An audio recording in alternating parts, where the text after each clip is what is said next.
better known as the Thunderbirds, will present a flyover at the Magic Kingdom. They will make 2 passes high above Cinderella Castle. The commanding officer and flight leader of the Thunderbirds is Lieutenant Colonel Justin Elliott. In just a few minutes, the Thunderbirds.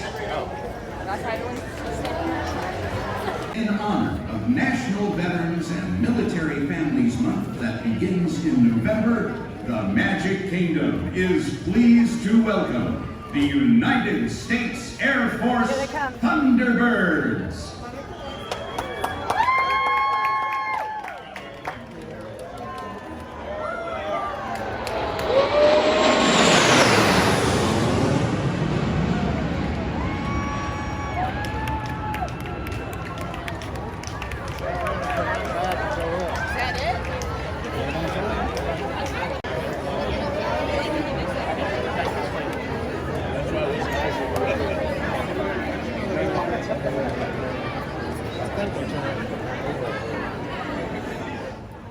Once again, welcome the Thunderbirds.